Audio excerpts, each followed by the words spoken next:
Israël xëy na dans la nuit du 12 au 13 juin 2025 mu attaqué Iran. duma analyser mbir mi ci aspect bi nga xamante ne wala côté bi nga xamante ne ñu bëri ñu ngi koy xoolee naan affaire eschatologie la affaire messianisme la sëñ Boubacar Bamba maa ngi lay ziar bu baax Sultan Barham Thiaw sëñ Abdou Thioune ñu ngi leen di ziar bu baax a baax Aliou Diallo Mbagnick di teg nuyoo bi ci seen loxo ngeen séddale ñu ko waa daara ji yëpp yéen ñi nekk ci TikTok bi tamit ku ma ci tudd naa la incha allah. compte Facebook bi Cheikh Baye Niass la avec voilà Cheikh Baye Niass comme ça c'est écrit normal ma ne du ma dugg ci aspect bi ko ñu bëri di analyser naan ay wàllu eschatologie la wàllu nu mu tuddati grand Israël la gars yi di préparer pour dem nangu kii yeeg yooyu noonu je pense que xëy na mën na nekk benn côté ci réalité mbir yi waaye peut-être su ma ci duggee mën na yóbbu débat bi feneen fu ma bëggul ñu dem donc je vais juste analyser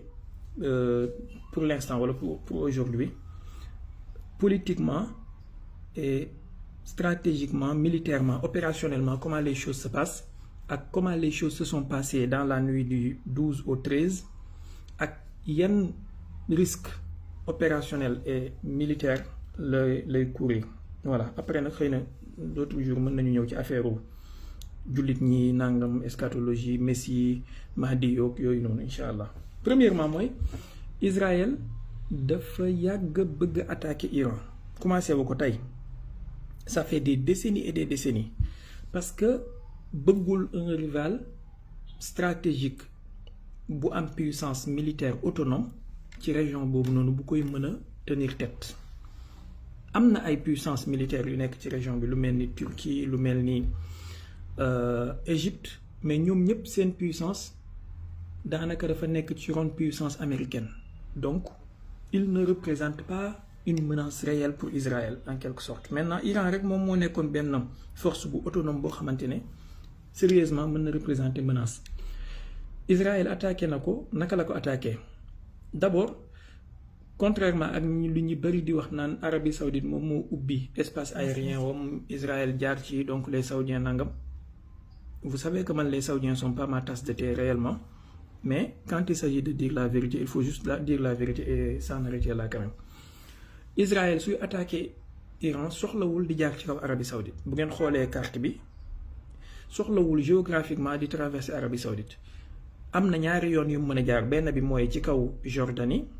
ak Irak beneen bi mooy mu jaar ci kaw Liban jaar Syrie après jaar Irak donc benn dëkk rek moom mooy dëkk boo xamante ne c'est incontournable mu jaar fa mooy Irak waaye mën na contourner Arabie Saoudite mën na contourner yeneen dëkk itam loolu benn la ñaareel bi mooy utiliser nañu ay renseignements américains ci satellitaire ak yu mel noonu parce que américains yi joxe nañu seen concours ci neutraliser yenn satellite iranien yi ak yenn force cybernétique iranien yi seen radar de détection kii yu mel noonu pour que Israël mën a am la voie qui lui est ouverte pour mu mën a def li mu bëgg a def maintenant attaque bi dañ ko synchroniser ci ñetti façon bi ci njëkk mooy am na benn pàcc ci attaque bi ay avions de combat ñoo ko def beneen bi ay drone spécialement wala spécifiquement ñaari xeetu drone yi Israël di utiliser benn bi mooy Hermès 900 beneen bi IR-09 ñoom ñooy ñaari drone stratégique yi nga xamante ne moom la Israël di utiliser ñetteelu aspect bi mooy les agents sur le terrain yi nga xamante ne ni Israël activé na leen moo xam muy des agents de Mossad qui sont d'autres nationalités wala ay israéliens yoo xamante ne ils travaillent pour ay iraniens yoo xamante ne ils travaillent pour Mossad ñooñu participer nañ dans une grande partie ci assassinat ciblé yi nga xamante ne am na ci yenn leaders yi nga xamante ne assassiné nañ leen ci dinañ ci ñëw incha allah donc voilà en gros logistiquement comment les choses se sont passées ñetti facteurs yi la Israël utilisé pour mën a perpétrer attaque am bi mu attaqué jeudi ci guddi léegi nag attaque boobu noonu yan missile la utilisé Israël dafa am ñaari xeetu missile yu muy utiliser buy attaquer Iran te loolu man personnellement maa ngi ko commencé jàngat bien avant mais ginnaaw riposte israélienne bi amoon le 26 octobre 2024 gën naa ci am lu ma leer mooy dafa am benn missile aérobalistique bu tudd Golden Horizon wala Horizon doré dañ koy utiliser lu bari parce que c'est un missile stratégique boo xamante ne très difficile à détecter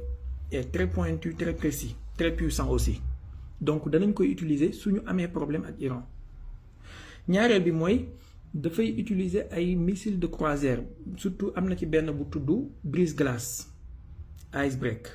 moom tamit dana koy utiliser et utiliser na ko tamit ci jeudi bi passé donc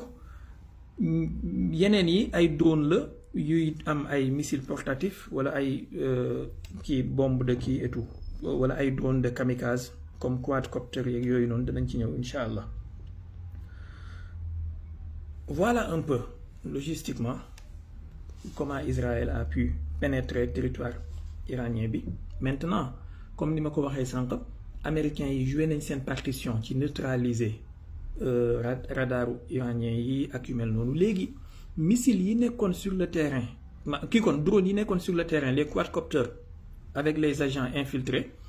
ñoom ils ont participé bi ñu leen joxee le go maanaam bi ñu leen joxee feu vert ils ont participé à lancer ces drones là sur les véhicules qui portaient les missiles antibalistiques wala les missiles antimissiles la défense aérienne donc foofu joué nañu ci endommager yenn missiles anti aériens yi nga xamante ne ni ñoom ñoo waroon a défendre espace aérien wu iranien bi moment bi nga xamante ne moom la attaque bi di amee voilà te bu fekkee drone boo xamante ne la ci biir territoire iranien bi lay déparé c'est très difficile à détecter d'abord surtout drone bu ndaw la ça ne vole pas trop haut wala très haut pour être détecté par les radars donc mën nañu causer des dégâts énormes lii yëpp dama bëgg rek ngeen am une idée générale ci opération bi ak scénario bi naka lañ ko jaaralee. éviter woon naa wax ci dès le lendemain pour bañ a dugg ci tutologue yi nga xamante ne ni lu xew ñu ne am nañ ci xam-xam wax dëgg yàlla damay bëgg souvent su dara xewee ma am recul am large information possible le maximum possible pour am lu ma ci mën a wax bu fekkee jar naa wax bu fekkee jar naa wax ma bàyyi mais am na ñoo xamante ne gis nañ ne dès le lendemain commencé nañ cee wax comme si que dañoo nekkoon ci état-major israélien bi ñuy planifier mbir yi alors léegi opération bi dafa amoon ñetti cible maanaam opération israélien bi ñetti cible la amoon première cible bi mooy des bases militaires ak des centrales nucléaires plus précisément centrale nucléaire bi nekk Isfahan wala bi nekk Natanz bi mooy centrale nucléaire Natanz ñaareelu cible bi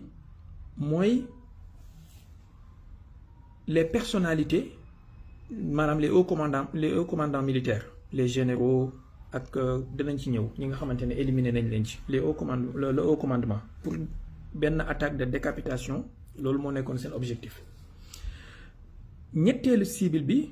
moo nekkoon les batteries de défense anti-aérienne ak les silos de missiles maanaam tunnel yi nga xamante ne foofu la iranien yi di génnee seen missiles balistiques yi ak batterie de défense anti-aérienne yi ñu am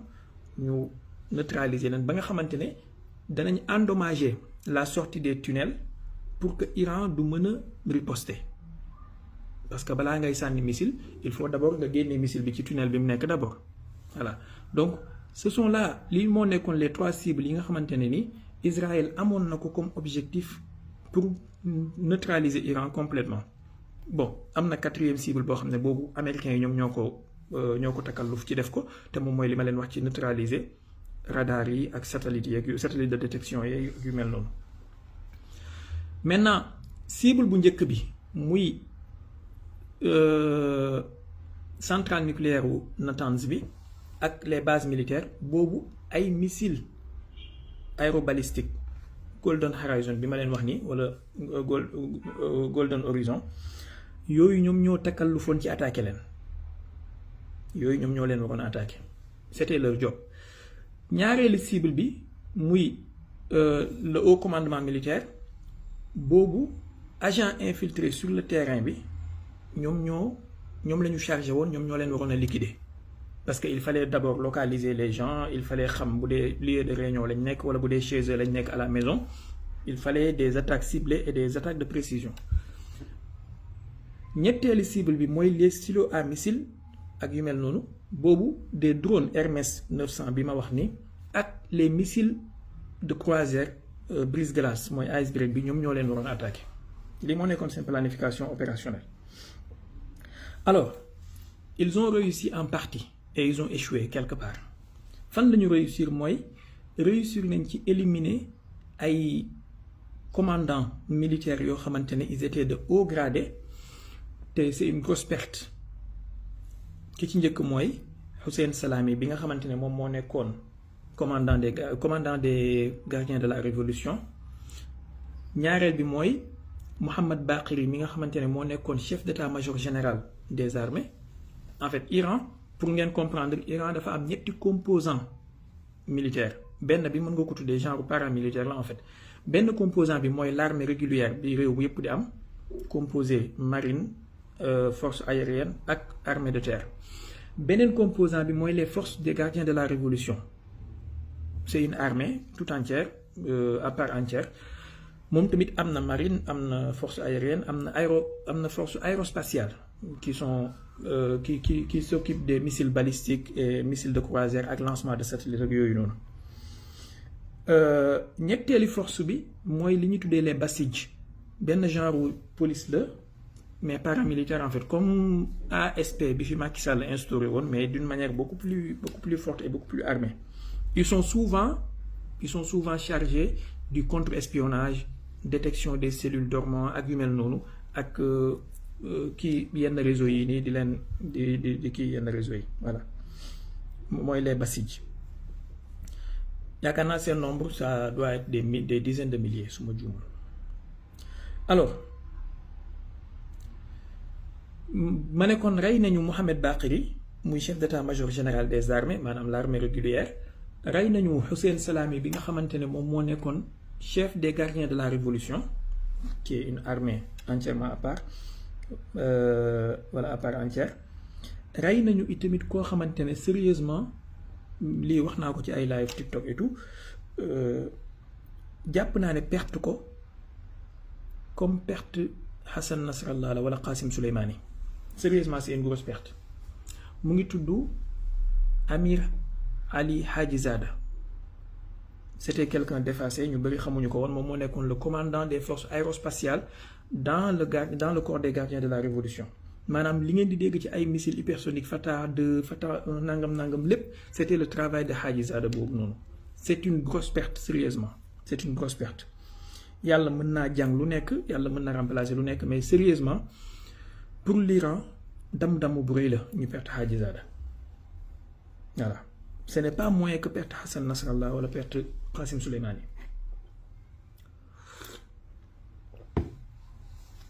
yàlla na leen yàlla yërëm. donc am na ñeneen ñu éliminer après ñu mel ni le commandant chargé du renseignement ak yu mel noonu mais le haut commandement bi daal ñi ci gën a fës. Hussein Salami Mohamed Baqiri Hajizada jéem nañoo attaqué itamit koo xamante ne c'était le conseil politique et diplomatique voire même militaire en quelque sorte du guide suprême mu ngi tudd Ali Shamkhani admiral Ali Shamkhani mais heureusement il n'est pas mort il était annoncé mort mais démb def na benn communiqué wane ne il est toujours en vie. Alors lan la Israël bëggoon ci lii pourquoi mu préparer attaque bi de cette manière-là qu'est-ce qu'il attendait et qu'est-ce qu'il voulait faire? D'abord Israël ils se sont référés ci façon jël bi ñu jël Hezbollah en 2024 maanaam dañ leen la jël par surprise avec l'opération des Beepers après l'opération de décapitation du haut commandement ñoom Ibrahim Aqil ñoom Fouad Choukr ñoom Ali Karhi. bu ñu paree ñëw ci Hassan Nasrallah ak Hashim Safiyuddin donc ils ont décapité Hezbollah par conséquent Hezbollah n'était plus opérationnel comme il fallait ba pare ils ont attaqué les dépôts de munitions les dépôts de missiles yi Hezbollah amoon yépp dañu bëggoon a def la même opération ils voulaient refaire dañu bëggoon a toggaat même mbir mi ci Iran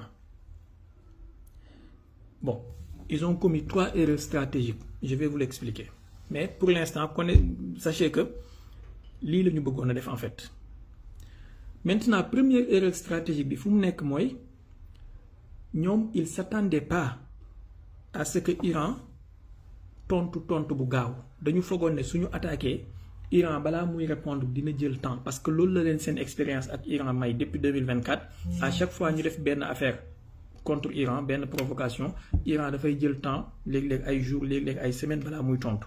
donc ils ont commis une erreur stratégique en ne prenant pas en compte ci seen calcul que ne Iran mën na répondre du tic au tac. Ils pensaient que ça allait prendre des jours des semaines di calculer di calibrer di cibler pour mën a lancer seen missiles yi c'était une grosse erreur. Ñaareel erreur stratégique bi ñu commettre mooy ils pensaient que Iran suy répondre benn réponse kese lay joxe benn salve lay def mu jeex comme ni mu defoon ci opération avril 2024 bi ak opération 1er octobre 2024.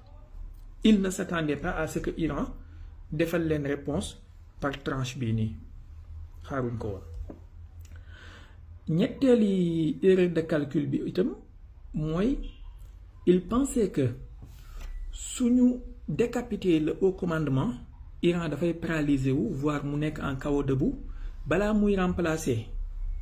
nommer les remplaçants ça allait prendre du temps donc danañ am un peu de chamboulement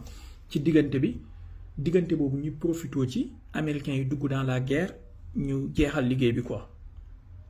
maanaam they wanted to finish the war very early xaaruñu woon affaire bi jël ay jours wala ay temps voilà.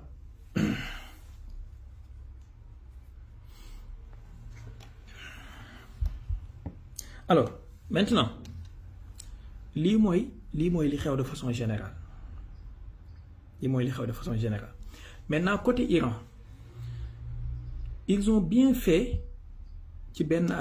aspect ils ont mal fait beneen aspect am na lu ñu def lu baax am na lu ñu def loo xam ne erreur la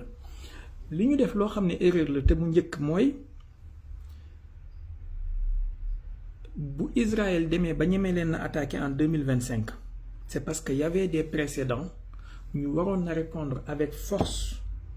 mais defuñu ko leur réponse a été trop mou trop calibrée tax na Israël prend des poils de la bête pour mën leen a attaquer en 2025 c'est-à-dire avril 2024 bi Israël attaqué ambassade u Iran ci Damas ba ñu waree répondre ci avril 2024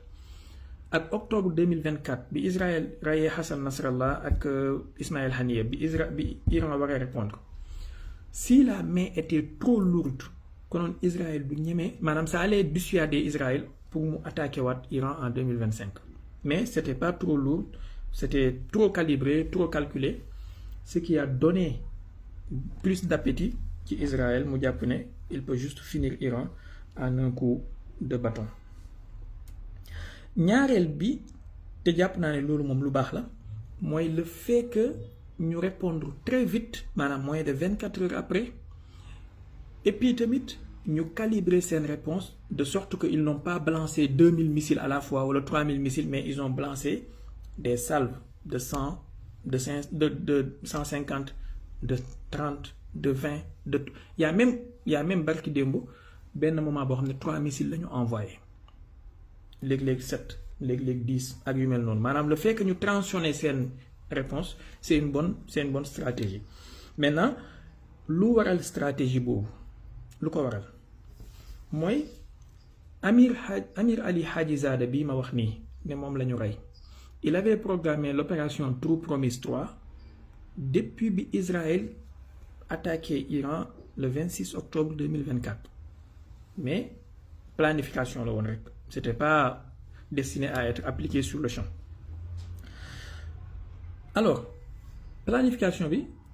dañu jàngat ne Israël c'est le pays le mieux protégé wala le plus protégé au monde par différentes couches de protection. De ce fait booy attaquer Israël boo envoyé woon 50 millions de missiles bu fekkee benn salve kese ngay def ils trouveront des voies et moyens d'en sortir et de minimiser le maximum possible les dégâts. Alors ñu ne ce qu'il faut faire mooy Iran dafa am ay différents types de missiles. Am na ay missiles plus vieux qui datent des années 90, des années 2000. Am na ay missiles beaucoup moins vieux qui datent des années 2005 ba 2010. Am na des missiles plus modernes qui datent des années 2015 ba 2023, 2024, 2023, 2024. Léegi ñu ne il faut d'abord ci premier salve yi ñu faire en sorte que épuiser la capacité de défense anti-aérienne israélien maanaam fexe ba comme xam nañu nombre à peu près nombre de missiles wala nombre de batteries de défense aérienne yi nga xamante ne aérienne yi nga xamante ne moom la Israël am nañu fexe ba saturer seen ciel bi de sorte que Israël dina dépenser li mu am ci capacité de défense yépp ci première semaine de guerre bi wala ci pendant les premières semaines de la guerre de sorte que bu guerre bi durer Israël sera quasiment sans défense bu boobaa même boo envoyé benn drone kamikaze ça peut passer même boo envoyé salve de 50 drones ça fera des impacts même boo envoyé des missiles moins précis ça fera des impacts. Alors lan la ñu ciblé pendant les premiers jours lors de leur première attaque ci jour vendredi bi ils ont envoyé un message boo xamante ne c'était destiné à faire comprendre à l'élite israélienne wala les dirigeants israéliens un message mooy bi ñu attaqué le milieu de Tel Aviv ci seen QG wu ministère de la défense bi mooy Kira ils ont attaqué le lieu mais c'était une fois lañ ko def defaatuñu ko c'était le premier jour lu waral loolu mooy dañu bëggoon na wax c'était un message codé pour leur dire que si nous voulons vous détruire nous en avons les moyens de le faire donc faites gaffe. Deuxième bi mooy yeneen jours yi des ci seen attaque bi yëpp ils ont ciblé d'autres cibles qui sont dispatchées un peu partout ci biir Israël moo xam muy Haïfa comme seen centrale électrique bi wala seen port yi wala seen aéroport yi wala seen base militaire yi ainsi de suite mais surtout li gënoon a nekk seen cible mooy les batteries de défense anti-aérienne moo gënoon a nekk seen cible avec les missiles de précision ils ont utilisé différents types de missiles missile bi ci njëkk te ci premier jour bi moom la ñu utiliser mooy missile bu tuddoo Ghadr ak Haj Qasim c'était Haj Qasim c'est un missile hyper précis. C'est un missile téléguidé et difficile à intercepter. Donc, ci premier jour bi ils ont utilisé ces types de missiles-là pour détruire les batteries anti-aériennes. ñaareeli ak jour yi ci topp ñetteeli salve yeeg yooyu ils ont visé ce qu'on appelle de green pin benn genre radar la radar de balayage long la boo xamante ne mën na détecter ay cibles jusqu'à 2000 kilomètres. Obama moo ko joxoon israéliens yi vers les années 2013 Israël soo ko maanaam c'est un cible à haute valeur mais très vulnérable parce que voilà dafa sensible trop et difficile à protéger donc soo xañee Israël moyen boobu noonu moyen de défense boobu soo ko xañee Israël mooy dafa mel ni aveuglé nga ko c'est ce que les Iraniens ont adopté comme stratégie donc ci jour yi ci topp jour bi ñuy utiliser missile Fatah boobu noonu ak Sijil ak yooyu c'était pour viser façon infrastructure yooyu ak façon matériel hautement sensible yooyu noonu bu ngeen xoolee tey sànq ci ginnaaw tàkkusaan maa ngi gis benn information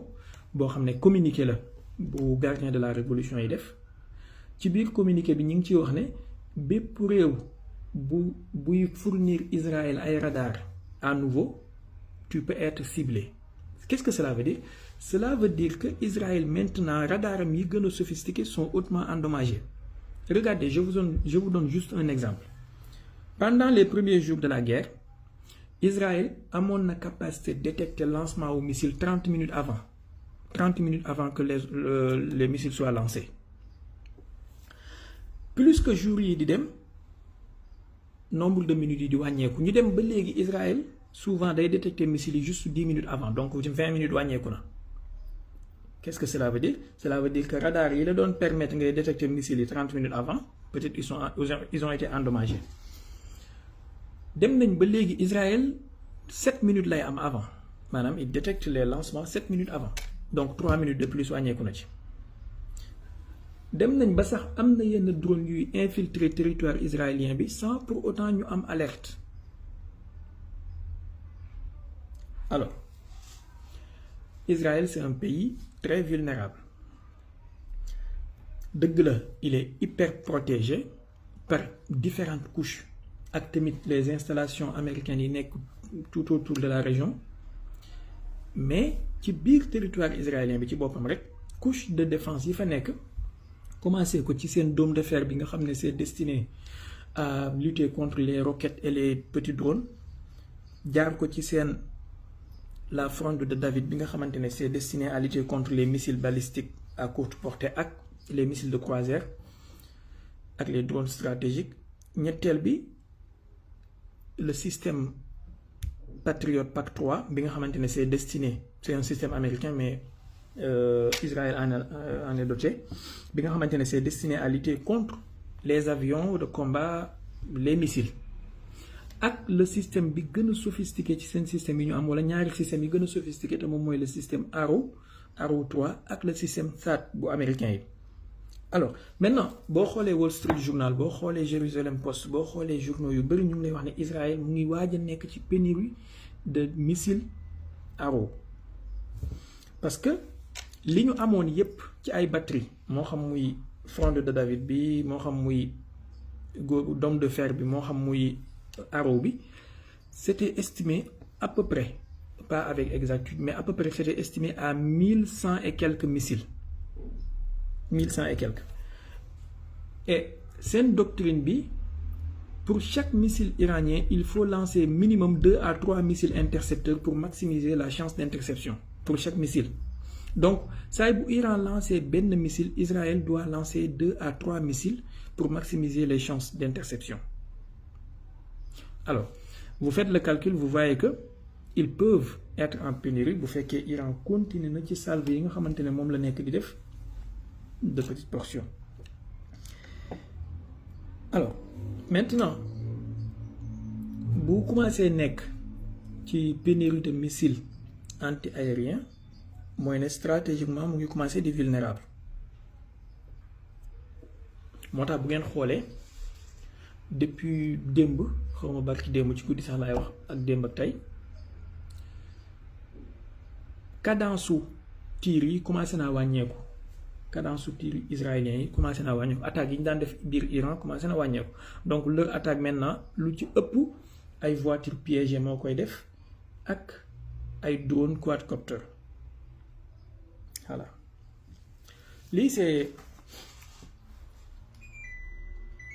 lii ça concerne le plan opérationnel et les armes qui sont utilisées maintenant mu des juste fan la mbir mi jëm ak yan danger la ñuy courir luy mën a xew dafa mel ni timis mu ngi waajal xam naa léegi ma daaneel donc je vais terminer par là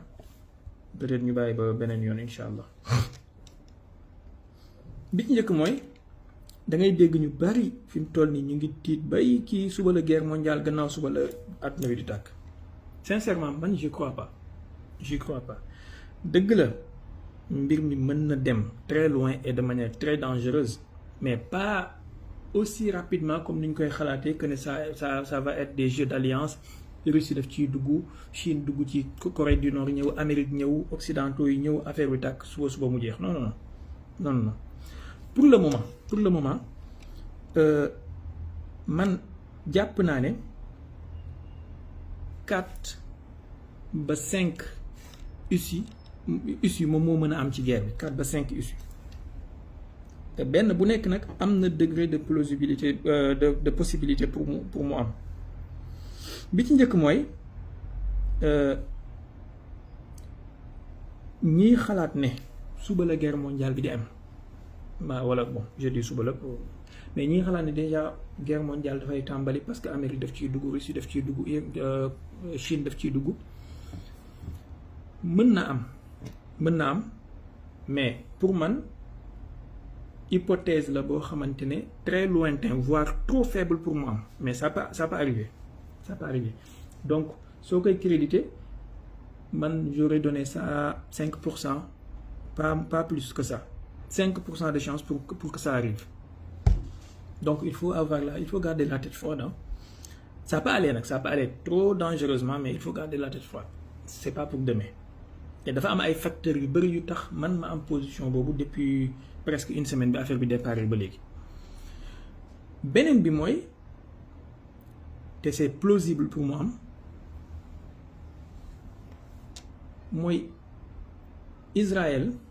su ma paree ci wax leen hypothèse yi dinaa leen wax man yan laa privilégié ne moom moo gën a jege pour am selon man.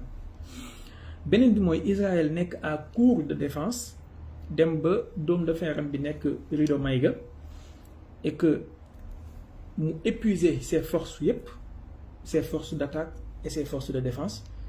Et dans ce cas, ils vont chercher à négocier avec les Iraniens et signent un accord. Après, nous avons gagné, ils vont se déclarer vainqueurs de toute façon. Ils vont se déclarer vainqueurs. On connaît leur stratégie. Même si on les dore, ils vont se déclarer vainqueurs. Voilà. Donc ça, il n'y aura pas de surprise. Après, nous signons accord, mais il faut que l'Iran continue ci rythme bi mu nekk ba jeexal doole bi Israël am ak force de défense bi Israël am ba nga xamante ne Israël sentir na boppam assez vulnérable, et dans ce cas ils vont chercher la paix. Et jàpp naa ne déjà commencé nañu parce que démb bu ngeen xoolee woote nañu réunion ci Genève diggante ministre iranien des affaires étrangères ak homologam yi ci Paris, français bi ak allemand bi ak anglais bi. Donc c'est plausible. ñetteeli hypothèse bi mooy Iran ñi ko war a jàppale muy Russie ak Chine ñu bañ koo jàppale ci liñ ko war a jàppale dëgg-dëgg. Dans ce cas Israël am ndimbal assez fort bu koy ñëwee ci Occident ak ci alliés mi mu continuer di taper les infrastructures sensibles de l'Iran ak continuer di def ay assassinats ciblés ba yàlla tere ñu ngay xamane et que l'Iran sera obligé de capituler. Capitulation comme ni Trump wax, capitulation sans condition. Ça peut arriver. Mais dafay aju ci Israël na mën a tenir cadence bi assez longtemps te itamit Iran na ñàkk ndimbal de manière très significative. Ça peut arriver. ñetteeli scénario bi mooy Israël arrive à façon guerre hybride bi mu imposer mooy attaque militaire ak information yeeg ak les dissidents mu arriver à soulever la population contre le régime soit affaibli de l'intérieur ba ñu obligé am renversement de régime, ñu def changement de régime, ñu installer fa ki ñu bëgg a installer, et ça sera aussi la défaite de l'Iran. Ça sera aussi la défaite de l'Iran. Donc lu mën a am la boobu tamit lu mën a am la. Maintenant beneen bi mooy guerre bi bañ a nekk guerre mondiale te c'est la dernière des scénarios, mais lu mën a am la mu bañ a nekk guerre mondiale, mais américains yi continuer di soutenir Israël ba à un moment Iran du mën a tenir jàkkaarloo bi moom ak Israël kese, mais mu obligé taper des pays de la région lu mel ni Arabie Saoudite wala maanaam des bases américaines de la région. Bu ko defee Amérique dugg ci, mais pas d'une manière trop directe, mu nekk une guerre régionale mais pas mondiale, qui sera obligé Iran dans ce cas tëj détroit d'Ormuz bi, ça va causer des inflations ak prix pétrole bi cher, ainsi de suite, et après benn crise am ñu mujjee chercher solution. Moom tamit scénario la bu mën a am, mais scénario de guerre régionale, pas guerre mondiale, parce que quand on parle de guerre mondiale dans ce cas, ça stipule que Russie ñëw, Chine ñëw, ay bombes nucléaires du top. Ça peut ne pas arriver. beneen scénario bi nga xamante ne xaw ma ndax am na ci analyste yi ngeen di déglu ku ko ma sa wax, mais jàpp naa ne man lu jar a tenir en compte la. xaw ma ndax am na ci analyse yi ngeen déglu ko ma sa wax jàpp naa ne lu jar a tenir en compte la mooy occidentaux yi décider def benn guerre par proxy ci Iran mais contre la Chine c'est-à-dire bu Chine engagé woo ci di dimbale Iran li yaakaar naa ba ci ñoom Adama ak ñoom Mohamed waxaguma leen ko woon mais prenez la mën na nekk hypothèse bu mën a am c'est-à-dire occidentaux yi décidé def ci Iran comme ni ñu def Russie ci Ukraine mais cette fois-ci contre la Chine donc bu fekkee Chine dafa engagé wu ci soutenir Iran ñoom ñi engagé wu ci soutenir Israël mu nekk une guerre par proxy contre la Chine mais sur le territoire israélien et iranien et dans le but de affaiblir la Chine à long terme lu mën a nekk la mais ça dépend de l'évolution des situations ça dépend alors maintenant après scénario yi yëpp man am na ñaar yu ma ci privilégié nga xam ne jàpp naa ne ñoo gën a jege pour am pour l'instant ñoo gën a jege pour arriver bi ci njëkk mooy Iran arrive à maintenir sa cadence ba épuiser les forces israéliennes ñu mujj obligé chercher la solution par les négociations bu boobaa Iran continuer garder capacité d'enrichissement nucléaire am ak capacité balistique am mais dafay fekk bu boobaa il faut Iran mën a tenir cadence bi pendant assez longtemps par exemple 1 mois 2 mois 3 mois bu boobaa Israël nekk en cours de missiles anti-aériens et ils seront obligés de chercher la paix. Ça sera la défaite d'Israël et la victoire de l'Iran. Bi mooy premier scénario bi may tarjeex bi may jiital ne lu mën a am la xaw ma xay bu nag mais jàpp naa ne peut-être lu mën a nekk la